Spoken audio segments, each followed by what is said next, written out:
Şu anda seni çok yoğun düşünen biri var diyor kartlar. Gelin hep birlikte detaylara bakalım.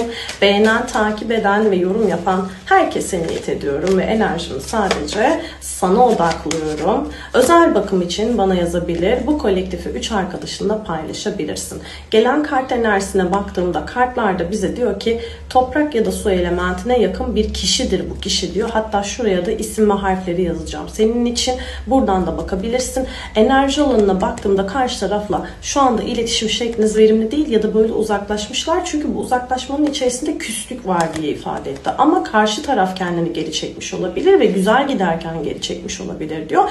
Bir dengesizlik, duygusal bir yorgunluk yaşamış kendi içinde. Mental sağlığı iyi olmayabilir. Onun adına söylüyor. Ve burada diyor ki senin düşünmesindeki sebep o kötüyken senin ona iyi gelme çabaların ve ilişkiyi kurtarma çabaların çok sık görülmüş. Şu anda bu konuda pişmanlığı var. Özür dileme enerjisi olabilir.